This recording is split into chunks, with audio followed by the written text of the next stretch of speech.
There was a time when, looking back over my early years, I was inclined to glory in the fact that I had made a success for myself and of myself when I had started humbly and without much money or a college education or what we call a silver spoon in my mouth.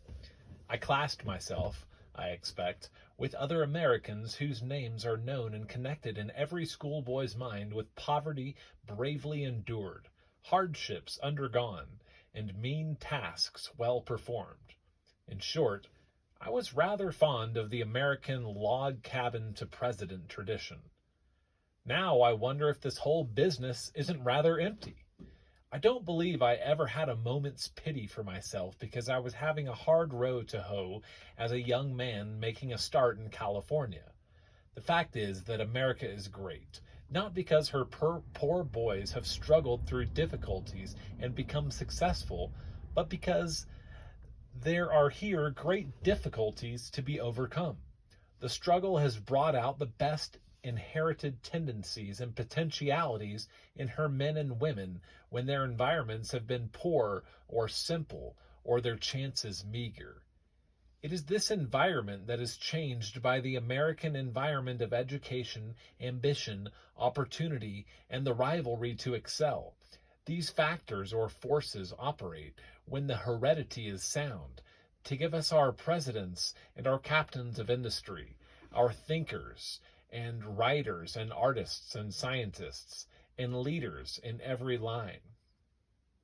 No one ever heard Abraham Lincoln tell the now famous story of his having learned to cipher by scrawling sums on the back of a wooden shovel with a charred stick, lying before the fire on his stomach, and the picture we have all seen that shows him at this elementary education of his is one I will bet a shin plaster he did not pose for. Andrew Carnegie was a telegraph messenger. Rockefeller started as a clerk with a produce commission house and was paid $50 for his first 3 months of work. John Wanamaker began as an errand boy, and Thomas A. Edison as a trained newsboy. Theodore Roosevelt was born of well-to-do people, but his early years were the hardest of all because he wasn't well and had bad eyesight. But what of all of this? Most of our big, busy men who have done something with their hands and brains in time have known what it was to have a toe stick out through an old boot or to have to face company because of a social discrepancy in their trouser seats. And when I think it over, I am suddenly minded to say that they were all the better for it and might not have gotten much of anywhere if it hadn't been for the very tests and trials to which life put them. There are a bale of stories about my own early hardships. Some of them I scarcely recognize, and others I have heard so often, and perhaps told, who knows, that I believe them myself. Yet, when I examine them now, thinking over the harvest of my years, I can only say, well, if those things actually happened to me, as some of them undoubtedly did, I learned through them and took courage from them and got experience out of them and was made better and stronger and more self-reliant by them. And they were milestones on my road and not millstones around my poor, bowed neck at all. I am through with the log cabin to president tradition for good and all. Hereafter, the only man I am going to be sorry for in our land of opportunity is the man born with a silver spoon in his mouth. A very moving tale could be woven out of my first years in California.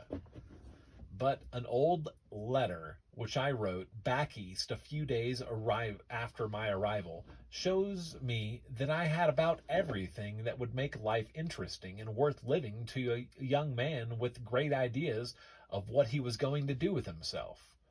The first sentence I encounter in looking at that epistle of my youth recalls one of the favorite stories of the log cabin to president writers who have fooled away words on my biography.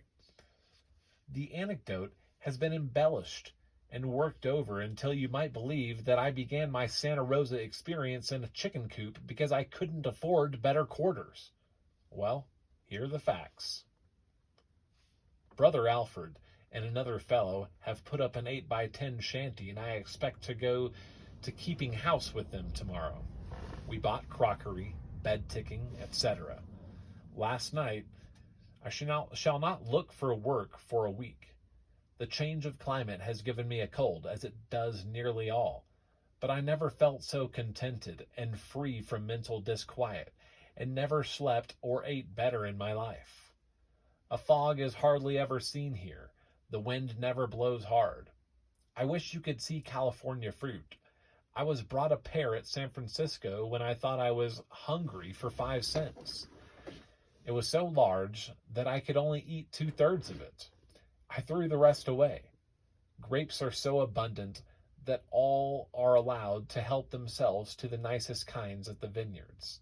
There is no skin to them and very small seeds. The pulp is the whole grape. If you try to squeeze one out, it will split like a plum. They are very sweet and nice, and are so plenty that they are often used as hog feed. The italics were those of my youth, also the handmade abbreviation for San Francisco. You can't feel sorry for that boy. In fact, I envy him. I would give a good deal right today to swap places with him, to go out tomorrow and buy crockery and bed ticking, etc., for the shanty, and to start housekeeping with Alfred and his friend, whose name I have long since forgotten. He was only with us a few weeks. That shanty is still standing in Santa Rosa, and is now used as a shed or a chicken coop. That is how the story got going. It is too bad to correct so beautiful and inspiring an error, but you must make the best of it.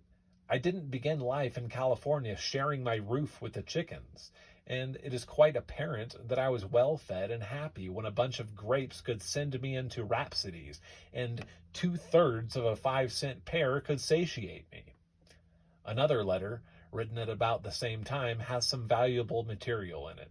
It shows how I was impressed by my new environment, and it also shows that I early developed a caution in public utterances that stood me in good stead many times later. This letter is marked "Not Public," and it reads in part as follows. The reason that I give this description of Santa Rosa outside my general letter is because if it is generally known what a place this is, all the scuffs would come out here, get drunk, and curse the whole country. So don't let on to anybody outside the house what sort of a place this is, except that I am delighted with it.